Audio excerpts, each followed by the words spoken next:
बिस्मिल्लाहिर्रहमानिर्रहीम। अस्सलाम वालेकुम नाज़रीन, आज के प्रोग्राम में खुशामदीद और मैं हूँ आपके साथ मरियम खुर्शीद। नाज़रीन, पाकिस्तान में पाकिस्तान की सोसाइटी की अगर मैं बात करूँ तो मुख्तलिफ मसाइल हैं। इंसानी हकूक़ हैं, गुर्बत है, तालीम है, ख़वातीन बच्चों के मसाइल हैं, उनके हकूक़ हैं, पसमानदा तबक़ात के मसाइल हैं और इस तरह के महंगाई, बेरोज़गारी, इस तरह के बहुत से मसाइल मौजूद हैं। इन तमाम चीज़ों पर आज हम बात करेंगे और इनके ज़मीनी जो हक़ाइक़ हैं वो क्या हैं और इनका हल क्या है। इस पर बात करने के लिए हमारे साथ मौजूद हैं सोशल एक्टिविस्ट हैं, इवेंट मैनेजमेंट एक्सपर्ट हैं नुमान महमूद मलिक, आज के प्रोग्राम में हमारे साथ मौजूद हैं। अस्सलाम वालेकुम। जी वालेकुम सलाम। सबसे पहले बहुत शुक्रिया आपके टाइम का। मुझे नुमान साहब ये बताएं कि आप सालों से इस फील्ड में काम कर रहे हैं, तो क्या पाकिस्तान के समाजी मसाइल बढ़ रहे हैं या उन पर अब पहले से ज़्यादा बात होने लगी है? जी, ये मसाइल जो है ये शिद्दत भी इख्तियार कर चुके हैं और इसमें बात भी हो रही है। दोनों रुझानात जो हैं वो देखने में आए हैं। उसकी वजह यह है कि एक तो इसकी जो शरह है वो इसलिए बढ़ चुकी है कि इसकी अवेयरनेस नहीं दी जाती। हमारे माशरती मसाइल जो भी हैं ना, उसके रोकथाम के लिए, उसके मामलात को कैसे सॉर्ट आउट किया जाता है, इसके लिए जो है ना उसकी अवेयरनेस दी जाती है, जिसकी वजह से जो मामला है ना वो अदम तवज्जो का मरकज़ बनता है। जब कोई भी सिचुएशन, कोई भी सूरत हाल अदम तवज्जो का मरकज़ बने ना तो फिर उसका हल नहीं निकलता। वो फिर बिगाड़ की जानिब जो है ना सूरत हाल ओवरऑल वो चली जाती है, जिसकी वजह से वो कन्फ्यूजन का शिकार हो जाता है इंसान के मैं इस मसले से बाहर कैसे निकलूँ। चाहे वो तालीम का मसला है, चाहे बेरोज़गारी का है, चाहे वो कोई भी हमारा माशरती आप ले लें एलिमेंट ले लें। तो इसी वजह से और इस पर बात इसलिए ज़्यादा अब होने लगी है कि क्योंकि सोशल मीडिया और हमारा इलेक्ट्रॉनिक मीडिया, प्रिंट मीडिया इसको बहुत ज़्यादा हाईलाइट करता है इन चीज़ों को, तो इसलिए इस पे अब बात होने लगी है। चाहे वो ख़वातीन के राइट्स हैं, वरासती मामलात हैं, या कुतुब बीनी है, या इसके अलावा लिटरेचर है, उर्दू अदब है, इसका रुझान है कि इसकी शरह बढ़ गई है, कम हो गई है। इसमें ये लोग जब लिखते हैं कॉलमनिस्ट, राइटर्स, मुहक्किक, नकाद, कोई भी, तो फिर इस पर बात होना शुरू हो जाती है। ये दोनों वजूहात हैं। बिल्कुल ठीक कहा आपने। बात तो हो रही है, लेकिन अगर बात होने से हालात बेहतर हो रहे हैं और जो कि होने भी चाहिए, अगर ये इशू एग्जिस्ट कर रहे हैं, तो फिर अवाम में मायूसी हमें क्यों नज़र आती है? मायूसी इसलिए नज़र आती है, हमारा सिस्टम जो है ना वो इस तरह का है कि हमें एक तो मेरिट नहीं है इस सिस्टम में। किसी के यहाँ किसी की कोई नौकरी है ना तो वो दिलावर फिगार के अशार हैं, वो मैं आपको सुना देता हूँ, मैं शायद आप तक बात कन्वे कर सकूँ। वो कहते हैं कि नौकरी के लिए अखबार के इश्तिहार ना पढ़, जान पहचान की बातें हैं कहा मान ना पढ़, जिनको मिलनी हो उन्हें पहले ही मिल जाती है, बस दिखावे ही के होते हैं ये फरमान ना पढ़। इसका मतलब ये है कि जो मेरिट पे है ना उसको नौकरी नहीं दी जाती, जो मेरिट पे नहीं है, रेफरेंस बेस या करबा परवरी का जिसका सिस्टम राइज है, वो उसको जनाब उसका इंतज़ार कर रहे होते हैं। तो वो फिर इसलिए कन्फ्यूजन क्रिएट होती है कि वो फिर कहता है यार इंसान के मैं क्या करूं। फिर वो दूसरे ममालिक जाने का ख्वाब देखता है, घर की कोई चीज़ सेल करके, किसी से पैसे उधार लेके, बाद में पता चलता है कि वहाँ पे भी उसका सिलसिला नहीं चला, या बाज़ लोग वहाँ सेटल हो भी जाते हैं। तो आपने देखा कि इसकी आप रेशो देखें कि यूथ काफ़ी जो है ना बाहर चली गई है अपना मुल्क छोड़ के। उसकी वजह यह है कि घुटन ज़्यादा मुआशरा है, कोई राइट्स नहीं है यहाँ पे, कोई दिए नहीं जाते। सिस्टम हमारा बेसिकली इस तरह का, जो आपका सवाल है ना उसका जवाब ये है कि सिस्टम हमारा इस तरह का जिसकी वजह से जो है ना उसको राइट्स नज़र नहीं आते, अपने हकूक़ नज़र नहीं आते, चाहे वो मर्द है चाहे वो औरत है। तो इसलिए वो फिर कन्फ्यूज़न का शिकार है और अदम तवज्जो का मरकज़ बन जाता है। वो कहता है यार मेरी तो यहाँ पे कोई हैसियत नहीं है, वैल्यू नहीं है, मैं एक मुस्तहकम शहरी भी जो है ना यहाँ पे करार नहीं दिया जा सकता, तो फिर मैं लिहाजा ये मुल्क छोड़ ही देता हूँ। तो इसलिए ये मामला है। हुकूमत माशी इस्तेहकाम की बात करती है, लेकिन आम आदमी है जो डे बाय डे गरीब से गरीब तर होता जा रहा है जी। और अपने आप को ये चीज़ नज़र भी आ रही है। जी। तो ज़मीनी हक़ाइक़ क्या है? ज़मीनी हक़ाइक़ यही हैं कि हुकूमत जो है वो करबा परवी का शिकार है, प्रोजेक्ट्स का शिकार है कि आए दिन लॉन्चिंग्स हो रही हैं। आपको पता है अभी कल भी कोई 500 वो कहते हैं जी बसें हैं वो हम चलाएँगे, ठीक है। बेरोज़गारी इतनी ज़्यादा है कि मास्टर्स के जो स्टूडेंट्स हैं या बच्चे हैं जी हाँ जो कर चुके हैं वो फ्रूट लगा रहे हैं, वो बेचारे अपना काम कर रहे हैं, उनके पास नौकरी नहीं है, वो क्या करें, उधार पैसे लेके कारोबार करते हैं, ठीक है। ज़मीनी हक़ाइक़ ये है कि जो कहा जाता है ना वो इम्प्लीमेंट नहीं होता, ये है ज़मीनी हक़ाइक़। कोई इसको यकीन करे ना करे, लेकिन हकीकी ज़मीनी हक़ाइक़ यही हैं। तो आपका मतलब ये है कि पाकिस्तान में गुर्बत जो है वो वसाइल की कमी नहीं है, बल्कि गवर्नेंस की जो है नाकामी है। बिल्कुल सही। ठीक है, आपके ख्याल में महंगाई जो है उसने सबसे ज़्यादा किस तबके को इफेक्ट किया है? हमेशा की तरह गरीब तबके को इफ़ेक्ट किया, अमीर को कोई फ़र्क ही नहीं पड़ता। अमीर के लिए बिजली का बिल जो है ना वो मसला नहीं है, गरीब जो है वो शहस जहत हम तो अब तो तंग है हम पर, उससे ना होते दो चार है काश। बात ये है कि 6 सिमतें गरीब पे तंग की जाती है। गरीब जब अपना सफ़र शुरू करता है ना ज़िंदगी का, वो पैदल चल रहा होता है।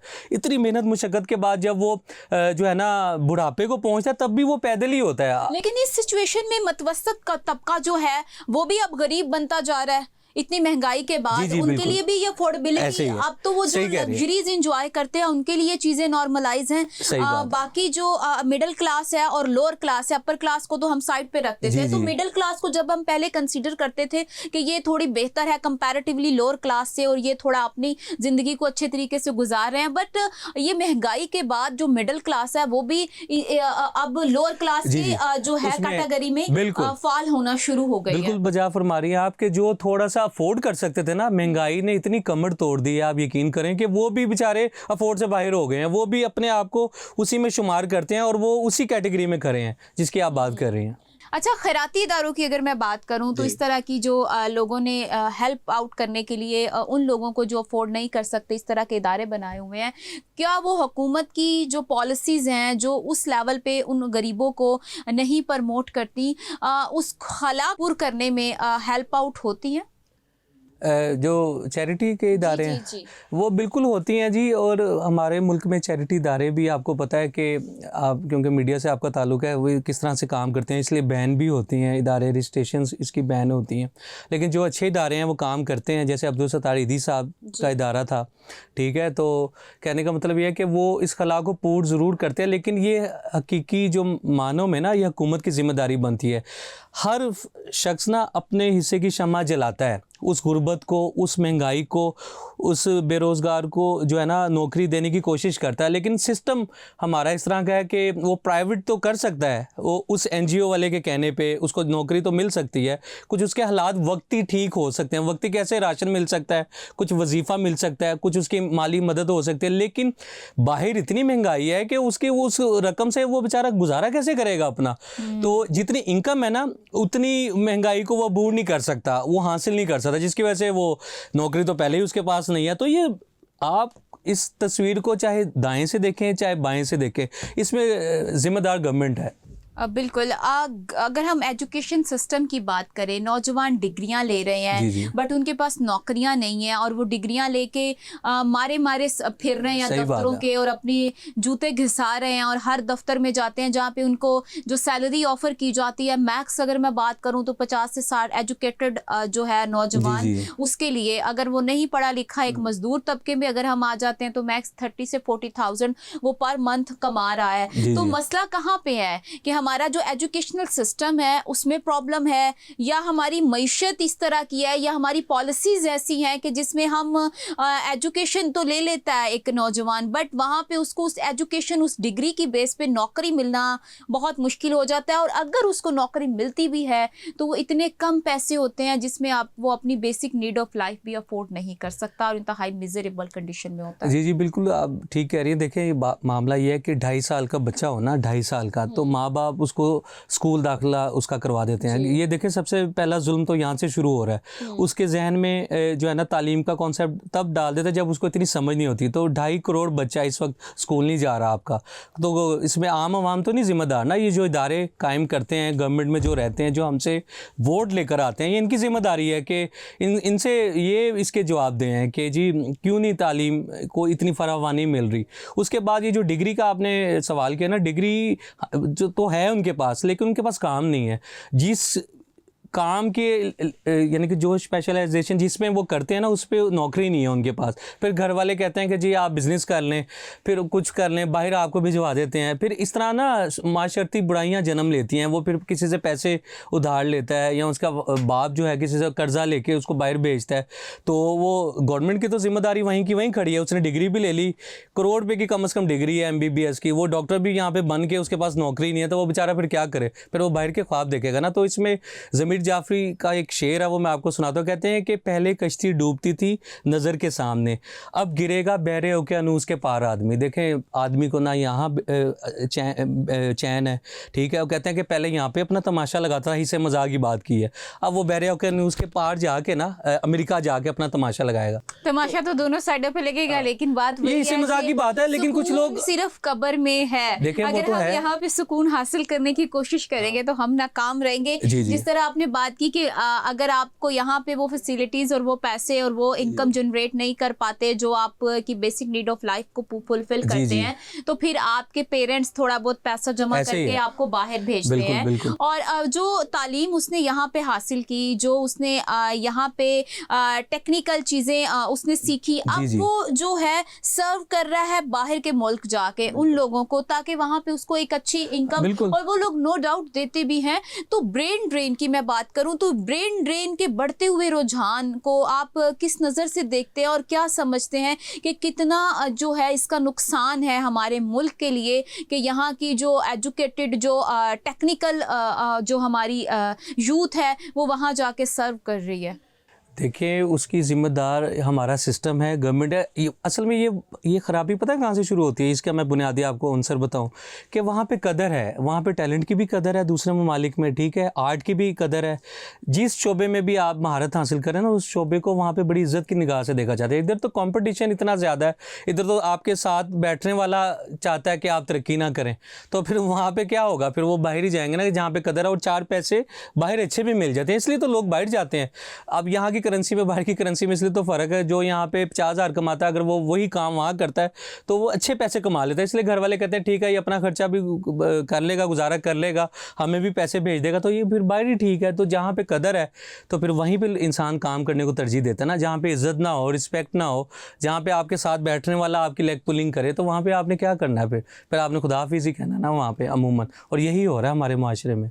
वो तो बात आपकी ठीक है, लेकिन जो आपने बिजनेस की बात की कि यहाँ पे अगर आपको अच्छी नौकरी नहीं मिल रही तो आप अपना बिजनेस करें, लेकिन पाकिस्तान का जो मैं स्ट्रक्चर या पाकिस्तान के जो मामलात हैं, बिजनेस फ्रेंडली इन्वायरमेंट यहाँ पे है। यहाँ पे तो फ्रॉड ही बहुत ज़्यादा है, धोखाधड़ी बहुत ज़्यादा, लोगों के साथ बिजनेस के नाम पे उनके जो है पैसे और पार्टनरशिप पे बहुत ज़्यादा इशूज़ आ जाते हैं। तो बिजनेस फ्रेंडली ये इन्वायरमेंट आप इसको समझते हैं? और अगर नहीं है तो फिर इसमें क्या, कौन सी इस्लाहात होनी चाहिए, ये क्या ऐसी चीज़ें होनी चाहिए जिससे ये बिज़नेस अपॉर्चुनिटी जो है यूथ के लिए वो ज़्यादा जो है उसके लिए इन्वायरमेंट देखें, इसके लिए जो मैकेनिज़्म है ना वो ये बनाना चाहिए, चेक एंड बैलेंस रखना चाहिए। आपके फ़ोन पे रोज़ कॉल आती है कि जी आपकी मोटरसाइकिल निकल आई है, आपकी गाड़ी निकल आई है, आप इस नंबर पर रब्ता करें, इस लिंक को क्लिक करें, ठीक है।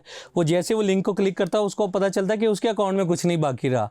तो इतना फ्रॉड हो रहा है, तो इदारे सो रहे हैं। ये जैज़ कैश वाले, मैं नाम नहीं लेना चाहता, लेकिन ये इस तरह के इदारे आराम कर रहे हैं। मुझे बताएं, जब फ्रॉड हो जाता है इनके पास, वो क्लेम करें, वो कहते हैं जनाब आप तो समझदार बंदे हैं, तो आपने पैसे क्यों इस नंबर पे ट्रांसफ़र किए, या लिंक जो है वो क्यों आपने ओपन किया? तो ये पहले इदारे सो रहे होते हैं, इनके पास डाटा कहाँ से आया है जो ये लोग कॉल करते हैं, ठीक है। इसका मतलब है इदारे वाले भी मुलविस हुए ना, इनके पास रिकॉर्ड। अभी एक टीम पकड़ी गई है, उसमें बैंक का मुलाजिम मुलविस था और 3 अफराद बाहर के मुलविस थे कि वो लोगों के अकाउंट से पैसे चुराते थे। अब बताएं, इसका अब इंसान क्या जवाब दे, मुझे बताएं। ये अभी 4-5 दिन पहले की खबर है कि जी वो पकड़ी गई है एक टीम जो लोगों के अकाउंट से फ्रॉड करके ना पैसे चुराती थी। तो देखिए, उसमें बैंक का मुलाजिम मुलविस है। तो कहने का मतलब ये है कि जब तक हमारा एक रूल्स ऑफ रेगुलेशन ही ना बनाएगी गवर्नमेंट या इदारे या कोई भी इसमें है, तो ये फ्रॉड होता रहेगा, पाकिस्तान का नाम ख़राब होता रहेगा। हमें अपना सिस्टम ठीक करने की ज़रूरत है, फिर हमारे पास वसाइल भी ठीक हो जाएंगे, नौकरियां भी होंगी यहाँ पे, और बेरोज़गारी भी ख़त्म होगी, और जो नौजवान है वो अपने मुल्क में रहना तरजीह देगा, अपने मुल्क में रहने के लिए, वो फिर बाहर नहीं जाएगा। ख़वातीन के हकूक़ की मैं बात करूँ तो ख़वातीन के हकूक़ के हवाले से क्या पाकिस्तान वाकई तरक्की कर रहा है? और अगर कर रहा है और उस कानून पे इम्प्लीमेंटेशंस हो रही हैं, तो असल मसला फिर कहाँ पे आ रहा है? ख़वातीन के हकूक़ पे बहुत ज़्यादा बात होती है। अब वाकई इसमें जो है ना बहुत ज़्यादा तरक्की हो रही है, इस पर हर कोई बात करता है और मिल भी रहे हैं। ऐसा नहीं है कि बिल्कुल नहीं मिलते, बिल्कुल अब ये जो है ना सिचुएशन ये बदल चुकी है।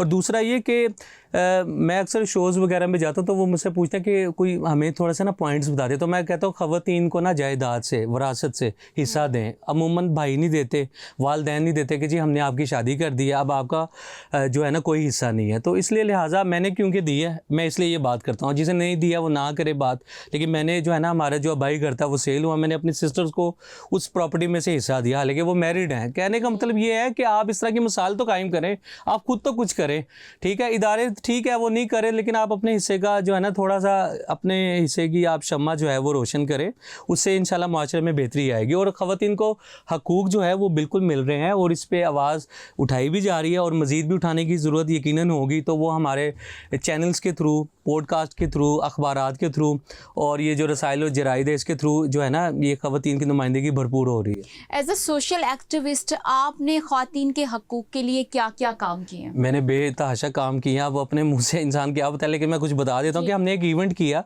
बेटी बोझ नहीं, कि आप जो बेटे पे इन्वेस्ट करते हैं ना वो बेटी पे भी करें। कि देखें ना, भाई अगर घर पे आए ना तो वालिदैन कहते हैं बेटी से कि भाई को आप पानी पिलाएं, तो भाई खुद भी तो पी सकता है ना। और आप कहते हैं कि जी आपने बेटी की शादी कर दी है तो बस यही आपका हकूक़ थे जो कि आपने फ़र्ज़ अदा कर दिया, तो उसके और भी तो हकूक़ हो सकते हैं ना, अगर वो पढ़ना चाहे। मैंने ऐसे लोग भी देखे हैं, ऐसी फीमेल्स देखी हैं जो शादी के बाद भी पढ़ती हैं और अच्छे मकाम पे पहुंचती हैं। तो इसलिए ये फ़र्क अब ख़त्म होना चाहिए, लेकिन अब मैं ये समझता हूँ कि ये फ़र्क काफ़ी हद तक ख़त्म भी होता जा रहा है। क्योंकि इसकी अवेयरनेस जो है यूनिवर्सिटीज़, कॉलेजेस में बहुत ज़्यादा इसकी अवेयरनेस दी जा रही है, जिसकी वजह से ये जो फ़र्क है ना, इसमें कमी वाक़ई हुई है। देहाती औरतों की मैं अगर बात करूं, वहाँ के जो सिस्टम की मैं बात करूं, वहाँ पे औरतों को किस तरह के जो मसाइल हैं वो दरपेश हैं और उनका किस तरह से आपने एज अ सोशल एक्टिविस्ट उसको ऑब्ज़र्व किया और उनको हल करने की कोशिश की? जी, ये बड़ा अच्छा आपका सवाल है। जो दही इलाके हैं वहाँ पे एक तो कबायली सिस्टम है, वडेरा सिस्टम है, वहाँ पे औरत को इतनी आज़ादी नहीं है कि वो तालीम हासिल कर सके। वो एक मखसूस तालीम तक हासिल करने तक उसको वो जो है ना वो देते हैं इजाज़त, उसके बाद वो उसकी शादी कर देते हैं। या वहाँ पे अगर उसको कोई और भी मसाइल है ना, तो वहाँ पे एक यानी कि जागीरदाराना सिस्टम है, वहाँ पे उसको हकूक़ उसके सल्व किए जाते हैं, उसका इत्तिसाल किया जाता है। इस पर हमने एक कैंपेन भी की थी कि as a social worker, as a social activist जो है ना, लोग वहाँ पे जाएँ और वहाँ पे उनको उनकी यानी कि हेल्थ के हवाले से और उनके अवेयरनेस के हवाले से जो जो भी उनको मसाइल हैं उस पर शऊरी आगाही दी जाए। उसमें माहिरीन, डॉक्टर्स वगैरह हमने यहाँ से भेजे थे और भी इस तरह के लोगों को हमने वहाँ भेजा था कि वहाँ पे ताकि अवेयरनेस दी जाए कि आप अपने आप को टैकल कैसे कर सकती हैं इस तरह की सूरत हाल में, जो कि ना खुशगवार वाक़या खुदा न खासा अगर रूनुमा होता है। तो ये इसको टैकल करने के लिए हमने इस पे काम भी की है। जी, तो वहाँ पे औरतों पे तशद्दुद, गैरत के नाम पे कत्ल हो जाता है, औरतों की तालीम, उनको उनकी मर्जी से उनकी शादी, उनकी मर्जी के बिना उनकी शादी कर दी जाती है और कहा जाता है कि आपने अब शादी कर ली है तो अब आप यहाँ से आपका सिर्फ जनाजा ही आना चाहिए। इस तरह की चीज़ें उनके साथ होती हैं। तो आपको क्या लगता है कि ये जो समाजी रवैया है औरतों के साथ, और अभी भी कहीं मैं ये नहीं कहती कि हर जगह पे हो रहा है, लेकिन कहीं जहाँ जहाँ ये हो रहा है, आप उसको क्या समझते हैं कि किस तरह इसको हल किया जा सकता है, लोगों के इस तरह के रवैयों को ख्वातीन के अगेंस्ट जो हैं? वो इसको इसलिए हल इस तरह से हल किया जा सकता है कि उसमें जो है ना, एक जो आपका जरगा वहाँ पे बैठता है दही इलाकों में, जो कबायली सिस्टम है, उन तक जो है ना अवेयरनेस देने की ज़रूरत है कि जी औरत जो है ना वो हमारे माशरे का बाइज़्ज़त जो है वो एक फ़र्द की हैसियत वो रखती है, ठीक है। जो हकूक़ उसको मिलने चाहिए, तो वो जब वो वहाँ पे फ़ैसला देते हैं औरत के हवाले से, तो उन्हें सही गलत की पहचान करके और मेरिट के ऊपर फ़ैसला करके, चाहे वो मर्द का मामला या औरत का मामला, दोनों जानिब से उनको फ़ैसला देना चाहिए। और इसमें ये नहीं करनी चाहिए कि जी औरत है इसकी बात ना करे, बस मर्द ही वहाँ पे मर्द को वो हासिल है। नहीं, जो मामला है उस मामले की नौइयत को जांचना चाहिए, जिसकी वजह से अगर औरत को वहाँ पे हकूक़ नहीं दिए जा रहे और देना बनता है, तो वो वहाँ पे जो सिस्टमेटिकली जो वहाँ पे जरगा बैठता है, जो वहाँ पे वडेरा सिस्टम है, उनको ये बात कन्वे करने की ज़रूरत है, ताकि वो अपने फ़ैसलों के अंदर औरत को जो है ना वो यानी कि इतनी उसको एम्पावर करें कि वो ख़ुद से आज़ादाना ज़िंदगी गुजार सके और उसे ये ना लगे कि मैं इस मुआशरे में कैद हूँ या मेरे हकूक़ सल्ब किए जा रहे हैं। आप जैसे सोशल एक्टिविस्ट हैं और आप तरह के जो लोग हैं जो इस फील्ड में काम कर रहे हैं, उनके लिए आप मतलब क्या ऐसा पैगाम देना चाहेंगे कि जो अपने इर्द गिर्द अगर इस तरह की चीज़ें देख रहे हैं तो उन पे उनको क्या, कौन से इनिशिएटिव लेना चाहिए, किस तरह का स्टेप लेना चाहिए? जैसे कि आपने कहा कि चूंकि ये मर्दों का रूल होता है और मर्द हर चीज़ पे हुक्मरानी करते हैं और इस वजह से औरतों के साथ ये ज़्यादती होती है, तो मर्दों का ब्रेन काउंसलिंग करना बहुत ज़रूरी है इस चीज़ के हवाले से, ये समझाना, क्योंकि औरत को तो जो हकूक़ अल्लाह पाक ने इस्लाम ने दे दिए हैं, इससे बड़े तो कोई दुनिया में कोई किसी जगह पे औरत को मिल ही नहीं सकते। हम वेस्ट की औरत की बात करें और यहाँ की औरत की अगर इस्लाम की औरत की बात करें तो वो हमें एक बड़ा ह्यूज डिफरेंस नज़र आता है। तो आप उनके लिए क्या मैसेज देना चाहेंगे कि जो जिनकी सोच इस तरह की है कि जो औरतों को इस तरह से ट्रीट करते हैं कि आप की औरत को गैरत के नाम पे कत्ल करना इटसेल्फ एक बहुत बड़ी बात है, तो उसको उसके लिए क्या आप कहना चाहेंगे? और कहाँ कहाँ पे ये इशू क्रिएट होता है? क्या उनकी परवरिश में ये इशू आता है कि उनकी माएँ इस तरह की, उनका ट्रीटमेंट घर से ही ऐसा मिलता है कि बड़े होके वो इस तरह की औरतों को लेके इतना उनके अंदर वो चीज़ें बनती हैं? देखिए, आपके सवाल में आपका जवाब है, आपने सवाल ही बड़ा अच्छा किया। ये मामला ये है कि जो घर की तरबियत है ना, मर्द को वो उसकी माँ ही कहती है ना कि ये आपकी ये जो मिसेज़ हैं, ये इन्होंने मुझे सलाम नहीं किया या इन्होंने आज खाना नहीं पकाया या इस तरह से जो मामला है, वो फिर उसको इतना इश्तियाल दिलाती है वो औरत। फिर ही वो मर्द जो है ना, वो तो सारा दिन बाहर होता है, वो मर्द को इतना इश्तियाल दिलाती है कि जी वो फिर अपनी बीवी को मारता है या उसको तशद्दुद का निशाना बनाता है या उसको उस पर बहुत ज़्यादा चीखता चलाता है। तो ये घर का माहौल इस पर बहुत ज़्यादा मैटर करता है कि अगर वो औरत है ना, अगर वो माँ है, अगर वो उसका बेटा है मिसाल के तौर पर, चाहे ये इसमें ये हरगिज़ बात नहीं है कि वो शहर में रहता है या गाँव में रहता है, ये दोनों जानिब से बात है कि घर का माहौल हमें दुरुस्त रखने की ज़रूरत है कि जो उसको जो यानी कि आप किसी की बेटी को जब शादी करके लेकर आ रहे हैं ना, तो आप उसको अपनी बेटी समझें, सास होने के नाते। अगर आप सास हैं तो ठीक है, उसको ये ना समझें कि उस पर आप जुल्म और तशद्दुद करवाएंगे अपने बेटे के ज़रिए, ठीक है। तो ये औरत की जिम्मेदारी बनती है, और औरत का आपस में इत्तफाक हो ना औरतों में ही, तो इनके हकूक़ कोई सल्फ नहीं कर सकता। ये भी लिखी पड़ी बात है, ये भी मैं आपको आज मुद्दा फार्मूला दे के जा रहा हूँ, इसको आप ज़रूर चलाइएगा। ये औरत ही औरत को जो है ना हकूक़ लेने नहीं देती और मर्द को इसमें निशाना बनाती है कि जी ये मर्द ने ये किया। ये औरत, उस मर्द के पीछे भी वो औरत है जो वो तशद्दुद करता है, जो मारता है, उसकी माँ है, उसकी बहन है या कोई भी घर का फर्द है। लेकिन अगर औरत को जायदाद में से हिस्सा नहीं मिल रहा तो इसके पीछे तो कोई औरत नहीं है, मेल की अपनी साइकी है, अपना माइंडसेट है, इस बात से मैं एग्री करता हूँ। जब वो एक बच्चा घर में पैदा होता है और एक बेटा और बेटी दोनों होते हैं, जब घर में माँ ही उनमें फर्क रख रही है कि मेरे बेटे को अगर खाना मिलना है तो गरम गरम मिलना है, उसमें ज्यादा बोटियां मेरे बेटे को मिलनी चाहिए, लड़की को उस तरह मतलब खाने में भी इशू आता है। उसकी अगर एजुकेशन की बात की जाए तो दोनों में फर्क रखा जाए, तो ये चीज तो आपके घर से शुरू होती है ना। आपके बचपन में आपके माइंड में ये बिठा दिया जाता है कि सुपीरियर कौन है और आपके इंफीरियर कौन है। तो आप ये चीज़ों की तो आपकी जो है डिफरेंशिएट कर दिया जाता है ना आपके पेरेंट्स के थ्रू। जब आप उनकी रूट कॉज को जानेंगे और उसकी रूट लेवल पे उसकी काउंसलिंग की जाएगी, उनको समझाया जाएगा, उस चीज़ को हाईलाइट किया जाएगा और पेरेंट्स को अवेयरनेस दी जाएगी कि बेटा और बेटी में कोई फर्क नहीं होता, दोनों इक्वल होते हैं और दोनों के राइट्स चूंकि इस्लाम ने नहीं इक्वल रखे बट उनके साथ ट्रीट तो इक्वल किया जा सकता है। तो ये चीज़ जो है ये करना बड़ा ज़रूरी है ताकि ये इसको एक तरह तो ये कानूनी मसला भी बन जाता है, बट हमारा समाजी रवैया जो इस पे है उस पे काउंसलिंग करना इस चीज़ पे औरतों के हवाले से, औरतों के साथ जो सलूक होता है ये बहुत ज़रूरी है और ये वक्त की अहम ज़रूरत है जिन जगहों पे ये चीज़ें हो रही हैं और जहाँ पे ये अवेयरनेस नहीं है। पाकिस्तान में अगर मैं बात करूँ तो लाखों बच्चे स्कूल से बाहर हैं, वो एजुकेशन नहीं हासिल कर सकते। तो ये आपको क्या लगता है कि ये कौमी एमरजेंसी है या फिर इसमें कहीं ना कहीं वही बात है कि जो हमारी लापरवाही पेरेंट्स की आ जाती है या वसाइल नहीं है, पैसा नहीं है कि वो बच्चों को स्कूल नहीं भेज पा रहे? कहाँ पे इशू आता है? ये इशू यहाँ पे आता है कि वसाइल नहीं है, इतनी आमदनी नहीं है जितना वो बेचारा मजदूर है या मेहनत कश है, ठीक है।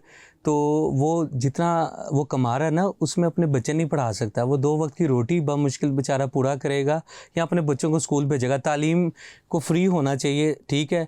और इतनी फ़ीसें हैं, ये कारोबार बना दिया जी तालीम को। हर जगह पे अगर वो गवर्नमेंट में उसको जगह नहीं मिल रही, मिसाल है प्राइवेट वो जाता है कि जी बच्चा चलें कुछ अच्छा पढ़ ले मिसाल के तौर पर, तो वहाँ फ़ीसें इतनी ज़्यादा हैं, फ़ीसों का बोझ इतना ज़्यादा है, वो बच्चे को पढ़ा ही नहीं पाते। फिर पता क्या होता है, फिर चाइल्ड लेबर बढ़ता है। वो बच्चे को पेट्रोल पंप पे डाल देते हैं जब उसके पढ़ने की उम्र है। आप देखें ना, आप दिन में गाड़ी लेके निकलें, कितने वो वेटर्स जो होते हैं वो बच्चे होते हैं। तरस आता है उन्हें देख के, वो आपसे ऑर्डर लेने आते हैं कि जी आप क्या पियेंगे, क्या खाना खाएंगे। वो बच्चे ही हैं, वो चाइल्ड लेबर है। वो कहाँ से है, उनके बच्चे अफोर्ड नहीं कर सकते। आप किसी का कभी करें ना वहाँ इंटरव्यू, वो पूछें कि बेटा आप पढ़ते नहीं हो। ये मेरी माँ बीमार है, मेरे वालिद साहब कमाते हैं और मैं यहाँ पे काम करता हूँ कि घर चल सके। हर दूसरे बच्चे की यही स्टोरी है। जब तक सिस्टम हमारा फ्री तालीम नहीं करेगा और मेहनत कश को उसकी उजरत जो है बर वक्त नहीं मिलेगी, और इतनी उजरत मिले कि उसमें जो है ना बर वक्त वो अपना गुजारा अच्छा कर सके, ठीक है। ये जितनी मेहनत कश को या मजदूर किसान को देते हैं ना उजरत, उतने में ये खुद रह के आप दिखाएं, ये जो भी हुक्मरान है, तो मैं फिर मान जाऊँगा, ठीक है। ये उसमें रह के तो दिखाएं, उसमें गुजारा तो करके दिखाएं। 40,000 में या 20,000 में, जितनी भी मिनिमम वेज है इस वक्त जो भी चल रही है, उसमें इनका खुद का गुजारा नहीं है। उसमें वो 2 बच्चे 4 बच्चे या जितने भी उसके बच्चे हैं वो पाले, घर के बिल दे, ठीक है। या वो बेचारा मेहनत कश क्या करे। इसलिए ये तालीम की कमी इसलिए है कि वो बच्चे स्कूलों में नहीं जाते, और उसकी रेशो बढ़ गई है। 2.5 करोड़ इसकी जो फिगर है वो इस वक्त है, ठीक है। और वो बच्चे चाइल्ड लेबर का शिकार होते हैं। और जब वो चाइल्ड लेबर का शिकार होते हैं ना, उसकी दूसरी सूरत भी मैं आपको बता दूं, फिर वो जिनसी हरासगी का भी उनको सामना करना पड़ता है बच्चों को। ये भी बताऊँ, इसकी भी शरह जो है ना बहुत ज़्यादा बढ़ रही है। इसी तरह फीमेल्स को तो चलें करना पड़ता ही पड़ता, अभी मर्द भी और छोटे बच्चे भी इसकी जद में आ गए हैं। इसकी भी रिपोर्ट आप देख लीजिएगा, इसका मुलाहिजा कीजिएगा। आप कहने का मतलब ये है कि जब आप एक सिचुएशन इस तरह की बना रहे हैं कि उसको तालीम से दूर रख रहे हैं, महरूम रख रहे हैं, और इसलिए रख रहे हैं कि जी इसमें शऊर ना आ जाए, फिर वो बेचारा क्या करे। पेट्रोल पंप पे काम करेगा ना, होटल पे काम करेगा, वो बेचारा पर डे काम करेगा, डेली वेजिस पे काम करेगा। काम पे जाएगा तो पैसे मिलेंगे, नहीं जाएगा तो उसके घर ना खाना पकेगा, ना उसके वालिदैन के लिए, भाई बहन के लिए। Welcome back. अच्छा, चाइल्ड लेबर के खिलाफ इतने कवानीन भी मौजूद हैं, अभी भी हमें हर जगह पे बच्चे जो हैं चाइल्ड लेबर के तौर पर काम करते नजर आएंगे। चाहे हम रेस्टोरेंट में चले जाएं, चाहे हम कहीं पे शॉपिंग करने चले जाएं, कहीं भी चले जाएं, हमें ये बच्चे, इवन घरों में भी चाइल्ड लेबर बहुत ज़्यादा है और उस पर कोई एक्शन नहीं ऐसा उस तरह लिया जाता। तो क्या मसला है, क्यों नहीं इस पे जो है कवानीन है उस पर इंफोर्समेंट क्यों नहीं कानून की होती? देखें, कुछ लोगों को सज़ा भी इसमें हुई है। सीएम पंजाब का इसमें इनिशिएटिव भी है कि बच्चियों को और बच्चों को जो भी जिनसी हरासगी का सामना है, इस पे फ़ौरन एक्शन लिया जाए, और लिया भी जा रहा है। लेकिन हमने ये देखना है कि ये शुरू कहाँ से हो रही है बीमारी, ये सिचुएशन कहाँ से क्रिएट हो रही है। ये तो चले सज़ा और जज़ा का मामला अलग है ना। मैं आपको इस पे सुनाता हूँ आप कि आज फिर वो वहीं पे खड़ा है, एक बच्चा के जो मैला सा है, उसकी आंखों पे फाका लिखा है। आप सुने ये शायरी, ठीक है। जिस्म उसका बहुत नातवा है, ठीक है, खूबसूरत है ना, वो है प्यारा, हाँ चेहरे पे एक भोलपन है। आप देखें ये बच्चे जो होते हैं ना, ये खुदा का रूप है कहते हैं, ठीक है। उनके चेहरे पे जो मासूमियत है ना, वो इस बात की तर्जुमानी करते हैं कि वो करना कुछ और चाहते हैं, उनकी वो ज़िंदगी जीना चाहते हैं। वो देखते हैं कि सुबह बच्चे स्कूल जा रहे हैं और वो काम पे जा रहे हैं, उनके कपड़े किस तरह के हैं, ठीक है, और वो यूनिफॉर्म पहन के, जो कुछ अफोर्डेबल जो फैमिलीज़ हैं वो अपने बच्चों को स्कूल भेजती हैं, तो उनके दिल पे क्या गुजरती होगी। आप देखें, उनके भी तो जज्बात है ना, चाहे वो बच्चा है या बच्ची है, कोई भी है, लेकिन वो स्कूल नहीं जा रहे। उसकी वजह यह है कि हमें उस जड़ को पकड़ना है कि जहाँ से सूरत हाल रूनुमा होती है, ठीक है। बीमारी की ना हमेशा जड़ को पकड़ते हैं, ये नहीं देखते कि जी मेडिसिन खाइए बीमारी का आराम आ गया।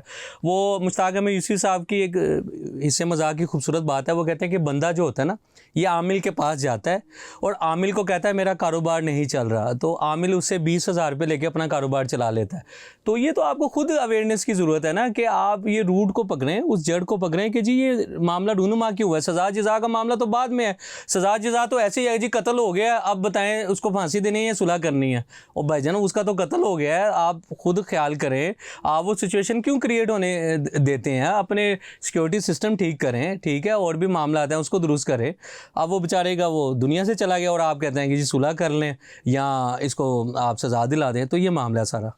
पाकिस्तान में इंसानी हकूक़ की ख़िलाफ़ वर्जी आप सबसे बड़ी जो है वो किस चीज़ को समझते हैं? इंसानी हकूक़ की खिलाफ वर्जी सबसे पहले ये है कि इंसानी इत्तिसाल किया जा रहा है, इंसान की कोई वक़्त नहीं है, ठीक है। आजकल जो इज़्ज़त है वो आपके रुतबे से है, आपकी गाड़ी से है, आपके बंगले से है।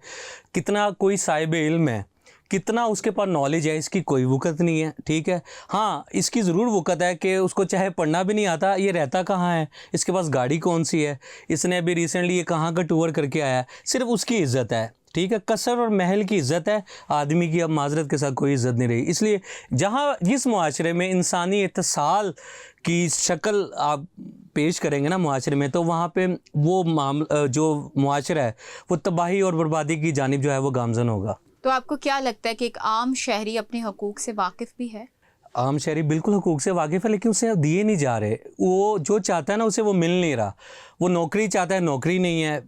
अच्छा कमाना चाहता है, बिज़नेस करना चाहता है, उसके पास बिज़नेस के लिए पैसे नहीं है, वसाइल नहीं है, घर का माहौल ऐसा नहीं है। अगर वो बिज़नेस में इन्वेस्ट करता है उसके घर का खाना रुक जाता है, मेडिसिन उसके पास लाने के लिए पैसे नहीं है।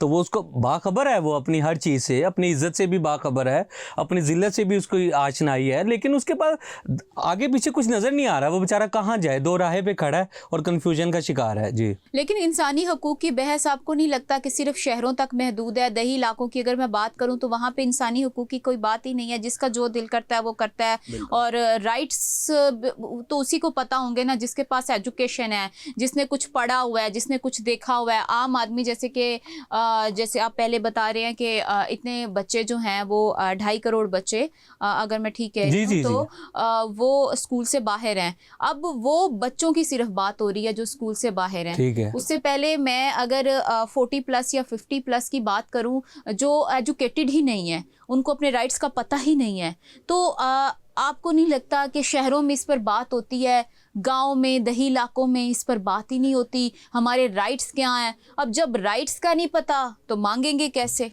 जी बिल्कुल, ये भी आपका सवाल बड़ा अच्छा है और बड़ा इन्फॉर्मेटिव है। देखें, जो 40-50 साल की एज को पहुंच गए ना लोग, उनको अपने राइट्स का उम्र के एक हिस्से में जाके पता चल भी जाता है। अगर चले फ़र्ज़ करें ना भी पता चले, तो वहाँ के जो अहले इलाका है, जो कि वहाँ का पढ़े लिखे लोग हैं, लाइक कोई वहाँ पे हेल्थ के कोई मुलाजमीन है, वर्कर्स हैं, जो वहाँ पे जो है ना मरदमशुमारी की इसमें जो टीम्स हैं, ठीक है, या कोई हेल्थ सेक्टर के लोग हैं जो उस एरिए में है, मैं उस एरिए की बात करूँ, वो उसको बता सकते हैं। वो डोर टू डोर, जैसे ये वोट लेने भी तो जाते हैं ना, तो वोट लेने की बजाय उनको अवेयरनेस दे सकते हैं। उनको अपने ऑफिस बुला के, उनको कोई मसला है तो ये वहाँ जाके पूछे ना, किसी को कोई मसला है तो हमारे ऑफिस आए। यहाँ जाता ही कोई नहीं है वहाँ गांव देहातों में, वो किसी को क्या पता, ना कोई पूछने जाता है। उनको सिर्फ अपनी रोटी रोजी से गर्ज है कि सुबह होगी हम अपने काम पे जाएंगे, ठीक है, तो बस काम से वापस आ जाएंगे। ना उन्हें फिर अपनी ज़िंदगी गुजारने की कोई तमीज़ रहती है, ना अच्छाई बुराई का फिर पता होता है माज़ा के साथ, ना उन्हें कोई किसी की इज़्ज़त और ज़िल्लत का पता होता है। वो बस जानवरों और भेड़ बकरियों की तरह ज़िंदगी गुजारते हैं। ये मामला है। बिल्कुल सही बात है। अगर मैं आम शहरी, दही इलाकों के आम शहरी की बात करूं जिनको अपने राइट्स का भी नहीं पता, वो वोट देने जाते हैं, उनसे पूछा जाता है कि आपने वोट किसको देना है। हाँ बिल्कुल, वो देख लें आप कि हमने फलां निशान को देना है। उसका नाम क्या है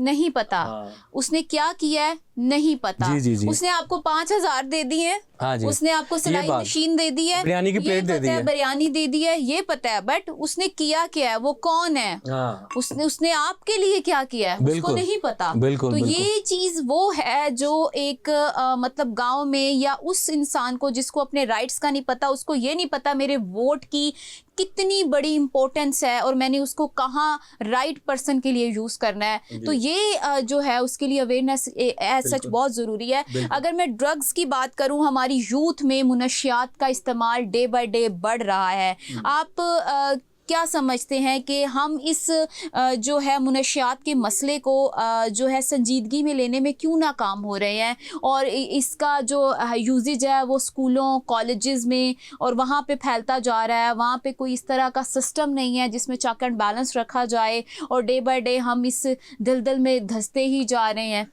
देखें, बात यह है कि एक ना गांव में ना एक किसी के घर ना हो गई चोरी। मैं आपको अब इसका जवाब दे रहा हूँ, ये इशारतन मैं आपको बता रहा हूँ। उन्होंने कहा जी, चोरी साहब ने कहा जी फ़लाँ को भी हम बुलाते हैं, फ़लाँ को भी बुलाते हैं, चोर को पकड़ लेते हैं। और चोर जो था ना, आप सोचें उनके साथ बैठा हुआ था। मेरी बात आपने ये नुक्ता समझना है, इसको आप नोट भी कर लें। चोर साथ बैठा हुआ है और चौधरी साहब ऐलान करते हैं कि जी साहब आ जाएं, आज जरगा लगेगा, आज उस चोर को पकड़ेंगे जिसने चोरी की है। जब सारे लोग आ गए ना गांव के, इकट्ठे हो गए, उन्होंने कहा जी अब चौधरी साहब फैसला सुनाएंगे, आप कोई बात सुनाएंगे कि जी जो चोर है वो अलहदा हो जाए, मेरे से मुज़ाकरा करें, मैं उसको माफ़ कर दूँगा। वो जो चोर साहब थे ना, वो कहते चौधरी साहब अगर इजाज़त हो, मेरे काम का टाइम हो गया, मैं इजाज़त हैगी, मैं चला जाऊँ। उन्होंने कहा जनाब तुसी तो जाओ, ढाड़ा दे विच लेंदे नहीं कोई नहीं, तुसी तो यह काम कर ही नहीं सकते, तुसी जाओ। वो चोर वहाँ से उठ के चला जाता है। चौधरी साहब वहाँ पे ऐलानात कर रहे होते हैं, जी जी जो चोर है वो जनाब आ जाए, वो ऐसे कर दे, हम उसको सज़ा नहीं देंगे। तो यही मिसाल इन लोगों की है। ये नशा जो है ना, ये एक मुजी मर्ज़ है, ये इंसान की ज़िंदगी ख़त्म कर देता है, सबको पता है। और इसका रुझान जो है ना, ये आपको बिल्कुल लिखी पड़ी बात और तजर्बे की बात, तहकीक हुई हुई बात बता के जा रहा हूँ। वो इसलिए कम नहीं हो रही कि उस पर कंट्रोल ही नहीं है। अभी ये भी जो ये मामला अभी पंजाब गवर्नमेंट की तरफ से हुआ है, अभी आपको पता ही होगा इन्होंने क्या बयान दिया। उन्होंने कहा जी बहुत से ऐसे लोग मुलविस हैं इसमें, मैं नाम जब लूँगी तो रिपोर्ट वगैरह में तहकीकाती रिपोर्ट पेश की जाएगी तो मैं नाम उनका वाज़े लूँगी। तो वो ये वही बात है जो मैंने आपको बताई है इशारतन, तो समझदार के लिए इशारा ही काफ़ी है। बात ये है कि जब तक हम खुद ठीक नहीं ना होंगे, हम फ़लाँ को कहते रहेंगे जी वो ऐसा वो ऐसा है। नशा उस वक्त बढ़ता है जब आप कुछ नहीं करते। आप गवर्नमेंट में रह के नशावरों को पकड़ नहीं सकते। ट्रांसपोर्टर यहाँ पे नशावर है जो बच्चे को लेने जा रहा है यूनिवर्सिटी कॉलेजेस में। आप कैफ़ेज़ में पहले आपने रोका गवर्नमेंट ने कि जी यहाँ कैफ़े में शीशा नहीं चलेगा, नशा नहीं चलेगा। अब आप देखें सरेआम चल रहा है, अंडर द टेबल चल रहा है। पुलिस आती है तो कुछ पुलिस ने क्या करना है, वो जो है ना उनको हिसाब दिया जा रहा है बाकायदा। तो कैसे कम होगा? नशे पे बात करने वाले ही नशे की फरवानी के लिए जब काम करेंगे ना, नशा कभी कम नहीं होगा। बस इतनी सी बात है। और कॉलेजेस और यूनिवर्सिटी की अगर मैं बात करूं तो वहाँ पे जो है हमारी जो यूथ है, हमारे जी। बच्चे हैं, वो इससे इफेक्ट हो रहे हैं। तो इसकी रोकथाम के लिए हमें क्या इक़दाम रोकथाम के लिए चेक एंड बैलेंस रखना चाहिए। उसकी जो तलाशी है, चाहे वो लड़का है लड़की, अगर वो बाहर जाता है या बाहर से आता है यूनिवर्सिटी के अंदर, वो बर वक्त की जाए कि इसके बैग में क्या है। फीमेल की तलाशी करे और जेंट्स की तलाशी करे कि इसके बैग में क्या है, इसने कोई बाहर से कोई चीज़ तो नहीं ले आया। क्योंकि जब वो चीज़ बाहर से लेकर आता है ना, वो दोस्तों को भी पिलाता है। ड्रग स्कैनिंग का भी एक सिस्टम हो सकता है। जी बिल्कुल, वो भी हो सकता है। वो आप इस तरह का कोई सिस्टम वहाँ पे लगा सकते हैं कि जहाँ से वो गुजरे तो वो एक वो जो अलार्म है वो बज जाए कि जी इसके बैग में कोई मशकूक चीज़ है। आप ये क्यों नहीं करते? ये गवर्नमेंट को चाहिए ये इसमें चेक एंड बैलेंस रखे। हफ्तों के अंदर क्या दिनों के अंदर ये मामला ख़त्म हो जाएगा। सही। पाकिस्तान में जो है एंजाइटी, डिप्रेशन और इस तरह के जो है ज़हनी मसाइल का जो है बहरान बहुत ज़्यादा बढ़ रहा है। क्या वजह समझते हैं कि ये कुछ अर्सा पहले अगर मैं बात करूं तो ये चीज़ें एग्जिस्ट नहीं करती थी कि डिप्रेशन भी कोई चीज़ होती है, एंजाइटी भी कोई चीज़ होती है। आजकल का छोटा सा 12 साल का बच्चा भी कहेगा कि मुझे एंजाइटी हो रही है, मुझे डिप्रेशन है। तो फिर वो जाहिर सी बात है उस चीज़ों से रिलीफ लेने के लिए वो कहीं ना कहीं इलीगल एक्टिविटीज़ में इन्वॉल्व होगा, वो मुनशियात में इन्वॉल्व होगा। तो इटसेल्फ ये कहाँ पे एग्जिस्ट करता है और ये क्यों पैदा हो रहा है आजकल, और ये इसके बढ़ने की वजूहात क्या हैं और किस तरह हम इसको जो है कंट्रोल कर सकते हैं? एंजाइटी डिप्रेशन की जो वजूहात है ना, वो ये हैं कि सिस्टम हमारे मुताबिक हो नहीं रहा। हम जिस तरह का चाहते हैं ना, घर का माहौल, दोस्तों का माहौल, माँ बाप का माहौल। बच्चा डॉक्टर बनना नहीं चाहता, माँ बाप कहते नहीं आपने डॉक्टर बनना है। बच्चे का रुझान ही नहीं है इंजीनियर बनने में, लेकिन वो कहते नहीं आपने इंजीनियर बनना है। तो वो फिर एंजाइटी का शिकार होता है, डिप्रेशन का शिकार होता है। वो अपने दोस्त से शेयर करता है मामला, ठीक है। वो दोस्त कहता है यार इस परेशानी में ना मुब्तला हो, ये एक बड़े अच्छी चीज़ है, इसको आप पिएं। वो जब पीता है वो जनाब वो उस काम में लग जाता है। अब घर वाले भी परेशान। अब ये 4 तरह की बीमारियों में मुलविस हो गया। एंजाइटी में भी हो गया मुलविस, डिप्रेशन में भी हो गया, नशे की बीमारी में भी मुलविस हो गया, और सब नर्वस हैबिट्स में भी मुब्तला हो गया कि उसको बुरी सोबत का एक तो चस्का लग गया, उसको असर हो गया, तो वो बुरी महफिल में उठने बैठने लग गया। फिर क्या होता है, क्रिमिनल केसेस सामने आते हैं, स्ट्रीट क्राइम बढ़ता है। ये ग्रुप बना लेते हैं फिर ये बच्चे, स्टूडेंट्स वगैरह, ये ग्रुप की शक्ल में शहरियों को लूटते हैं। माओ बहनों बेटियों की, इन लोगों की वजह से फिर इज़्ज़त महफूज नहीं रहती। ये यहाँ से जन्म लेती हैं ये बुराइयाँ, जिसकी रोकथाम करने की बेहद ज़रूरत है। चेक एंड बैलेंस बहुत ज़रूरत है। वालिदैन को चाहिए बच्चे का चेक एंड बैलेंस करे कि कहाँ जाता है कहाँ आता है। फीमेल के पास अगर पैसे हैं या लैपटॉप है, इनकी गैदरिंग किस तरह की है, ये माँ को और बाप को दोनों को मैं इसमें कसूरवार समझता हूँ कि वो बच्चे पे तवज्जो नहीं देते। वो बच्चा इतनी हद तक पहुँच जाता है कि पहले तो उसको डिनाई करते हैं माँ बाप के, यार आपने इंजीनियर बनना है। वो कहता है यार मैंने नहीं बनना, मैंने कुछ और बनना। वो कहते हैं नहीं आपने बनना बस। वो कहते हैं ठीक है फिर मैं बन जाऊँगा। कहने का मतलब यह है कि फिर वो दोस्तों से शेयर करता, दोस्त कहते हैं कि यार घर का माहौल आपके ऐसा है यार, ये पिए, ये ज़रा आइस ले लें, ये फ़लान ले लें। वो फिर बुरी सोबत में बैठता है। फिर वो कहते हैं जी हमारा बच्चा हमारी बात नहीं सुनता, ठीक है। वो तालीमी इदारों को कसूरवार ठहराते हैं, जी इतने महंगे तालीमी इदारे में हम बच्चे को पढ़ा रहे हैं, हमारी बात नहीं सुन रहा। तो आपने घर का माहौल वैसे नहीं ना रखा, चेक एंड बैलेंस नहीं रखा, तरबियत नहीं रखी। आज से 25-30 साल पहले हमने तो इतना नहीं सुना था। जब मैं बचपन में था तो मैंने तो नहीं सुना कि नशा इतना बढ़ गया, मैंने तो नहीं सुना कि जी इतनी बुराइयां बढ़ गई। अब आए दिन अखबार, टीवी, कोई भी आप फॉरम देख लें, वहाँ पे आए दिन ये मामला सामने आ रहा होता। क्यों? घर के माहौल की वजह से, ठीक है, वसाइल की कमी की वजह से, और जो फ़िज़ा है ना वो बहुत घुटन का शिकार है। आपकी बात कोई सुनने को तैयार ही नहीं, ठीक है। तो ये जो माहिर नफ्सियात जो होते हैं ना, इनसे जब लोग सुनते हैं ना बात, इनको करते हैं, जाके इनसे मिलते हैं, इनकी काउंसलिंग लेते हैं। आपको पता है इसकी शराब भी आपको बताऊं, वो जब अपना दुख बता रहे होते हैं ना, ठीक है, उनका दुख आधा वैसे ही ख़त्म हो जाता है, क्योंकि वो उनको सुन रहे होते हैं ना। वो घर में तो कोई सुनने वाला नहीं है। आप हमारे नफ्सियात ना, मैं यहाँ आके आपको दुख बताऊंगा, आप सुनेंगे, मेरा आधा दुख खत्म हो जाएगा, मैं आधा ठीक हो जाऊंगा। ये हम सुन बर्दाश्त नहीं है। बिल्कुल ठीक कहा आपने अदम बर्दाश्त जो है हमारा मसला ये है कि हम अपने जो है सोशल मीडिया पे, मोबाइल्स फोन पे, अपनी एक्टिविटीज़ में इतना ज़्यादा हो गए हैं इन्वॉल्व कि हमारे पास किसी की बात सुनने का टाइम नहीं। अगर हमारी गैदरिंग भी होती है तो उसमें 4 लोग बैठे होते हैं तो चारों अपने अपने फ़ोन में बिजी होते हैं, एक दूसरे के साथ नहीं होते। तो वहाँ वो मीलों दूर बैठे शख्स के साथ कनेक्टेड होते हैं, बट जो आपके पास होता है, जिसको आपकी तवज्जो की खास ज़रूरत होती है, उसको आप इग्नोर कर रहे होते हैं। तो वो इस तरह की चीज़ें तो फिर जन्म लेती हैं और फिर बाद में उनके हमें नताइज भी भुगतना पड़ते हैं। सोशल मीडिया की अगर मैं बात करूं तो सोशल मीडिया का इस सारी चीज़ों में क्या किरदार है? क्या सोशल मीडिया एक बैड इन्फ्लुएंस जो बच्चे हैं, मैं यूथ की बात कर रही हूँ, उससे बैड इन्फ्लुएंस ले रहे हैं कि चूंकि सोशल मीडिया पे ये दिखाया गया तो मुझे भी यही करना है, कूल बनने की कोशिश, ड्रग्स को ट्राई करना, डिफरेंट तरह की इलीगल एक्टिविटीज़ में इन्वॉल्व होना। तो क्या सोशल मीडिया भी इसका एक बहुत बड़ा इसका इम्पैक्ट है सोशल मीडिया जी का? बिल्कुल, इसका इम्पैक्ट बहुत ज़्यादा है और ये शिद्दत इख्तियार कर गया मामला। उसकी वजह पता क्या है? टिकटॉक पे आप महंगी गाड़ियाँ जब देखेंगे ना, तो आपके पास तो इतने वसाइल नहीं है घर में कि आप गाड़ी ले सके, तो वो फिर बच्चा क्या करेगा? बूढ़े सोबत इख्तियार करेगा, चोरी चकारी करेगा, क्रिमिनल एक्टिविटीज़ में मुलविस होगा, ठीक है। वो कहेगा मैं रातों रात अमीर हो जाऊँ और मैं उस तरह की गाड़ी ले लूँ जो फ़लाँ इन्फ्लुएंसर के पास मैंने देखी थी, फ़लाँ टिकटॉकर के पास देखी थी। तो टिकटॉक ये पहले भी बैन हो चुका था 2-3 दफ़ा, फिर ये ओपन हो गया। बहरहाल सोशल मीडिया का जो बेजान इस्तेमाल है ना, वो इंसान की साइकोलॉजिकल तबीयत के ऊपर, उसके मिजाज के ऊपर बहुत गिरां गुजरता है और नॉर्मल लाइफ के ऊपर भी बहुत ज़्यादा इसके जो है ना मनफी पहलू वो असरअंदाज होते हैं। ठीक है, सोशल मीडिया की तो हमने बात कर ली।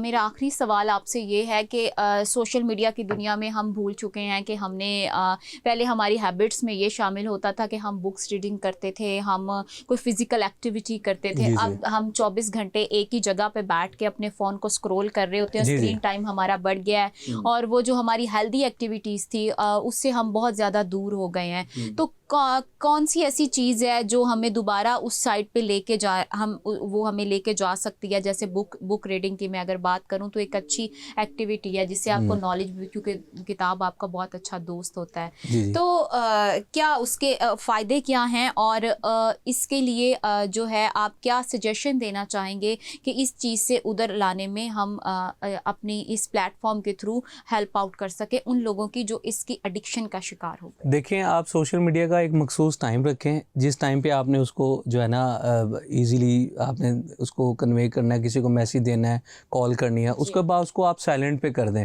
आप किताब पढ़ें। किताब जो है वो सबसे अच्छी दोस्त है। किताब आपको मुख्तलिफ दुनिया की सैर कराती है, एक ऐसी दुनिया का सफ़र कराती है कि जिस दुनिया का आप तसव्वुर नहीं कर सकते। तो कहने का मतलब यह है कि आप रोज़ का एक पेज भी पढ़ लेंगे ना, इतना ना पढ़ लें कि अगले दिन किताब खोलने को दिल ना करे। एक पेज पढ़ लें, कुछ मखसूस पैराग्राफ पढ़ लें। जैसे कि मैं आपको एक मिसाल देता हूँ, मजीद अमजद की एक नज़्म है, एक कोहस्तान सफ़र के दौरान। कहते हैं कि सरे कोहसार एक तंग सी पगडंडी है, उसके दोनों जानिब गहरे गार हैं जो मुंह खोले हुए हैं। खुदा ने झुका दिया एक नखले बुलंद, जिसको थाम कर हज़ारों राहों के डगमगाते काफ़िले दूसरी जानिब चले जाते हैं। इसका मतलब ये है कि जो सयाह होता है ना, जो टूरिस्ट होता है, वो एक ऐसी जगह पे जाता है जहाँ पे फैमिलीज़ हैं और लोग जो है ना वहाँ पे सैर तफरी के लिए गए हैं। अच्छा, कहते हैं कि वहाँ पे एक गहरी खाई है, बहुत गहरी खाई है, कि अगर इंसान का ध्यान इधर से उधर हो ना, वो सीधा उस खाई में जा गिरे। कहते हैं कि लेकिन क्या हुआ है वहाँ पे, मंजर निगारी पेश कर रहे हैं। कहते हैं कि वहाँ ये मामला हुआ है कि अल्लाह ताला की ज़ात ने वहाँ पे उस दरमियान में ना एक बड़ा सा नखले बुलंद दरख्त वो झुका दिया है, जिसका सहारा लेकर ना ये फैमिलीज़, ये सयाह दूसरी जानिब चले जाते हैं और अपनी एक्टिविटी भी बरकरार रखते हैं और ज़िंदगी उनको मिलती है और मौत से बच जाते हैं। अगर वो दरख्त अल्लाह की ज़ात वहाँ ना झुकाती, वो सीधा खाई में जाके गिरते हैं। ये एक मंजर निगारी है बेसिकली। तो ये किताब से ही आपको पता चलेगा ना, किताब आपको वो सोच देती है कि आप उसी मंजर में जी रहे हैं जिस मंजर की वो तर्जुमानी कर रही है किताब। तो किताब से अच्छा दोस्त कोई नहीं है। तो गालिब भी कहता है क्या किया खिज़र ने सिकंदर से, अब किसे रहनुमा करे कोई। कहते हैं कि देखिए दो दोस्त ही एक दूसरे को डिसीव कर रहे हैं, तो आम इंसान की क्या बात है। तो कहने का मतलब ये कि किताब को दोस्त बनाएं, मामूल बनाएं। किताब से आप बहुत ज़्यादा लर्निंग सीखेंगे, बहुत ज़्यादा आप के अंदर जो है ना एक तब्दीली रूनुमा होगी। आप का दिल करेगा कि आप भी कुछ अपने लफ्ज़ों में कुछ लिखें, चाहे शायरी है, चाहे एक आर्टिकल है, क्योंकि आप वो लिटरेचर को पढ़ेंगे तो आपके जहन में कुछ आइडियाज़ और कुछ शक्लें ओपन होंगी ना। जब वो एक शक्ल आपके जहन में बनेगी, आपके अंदर करेज बढ़ेगी कि जी आपने कुछ लिखना, फिर आप अपने लफ्ज़ों में वो चाशनी जो है ना भरपूर, उसकी जो लज्जत है या उसकी जो फरावानी है, वो इन राइटिंग में यानी कि तहरीरों में आप लिख सकेंगे। तो एक आज़ादाना सोच और एक मुस्बत सोच की हामी जो किताब है, वो आपको उस दुनिया की सैर कराती है। बहुत शुक्रिया। और जिसे हम छोड़ बैठे हैं माजरत के साथ बिल्कुल अमूमन। ऐसे ही है। जी बहुत शुक्रिया नुमान साहब।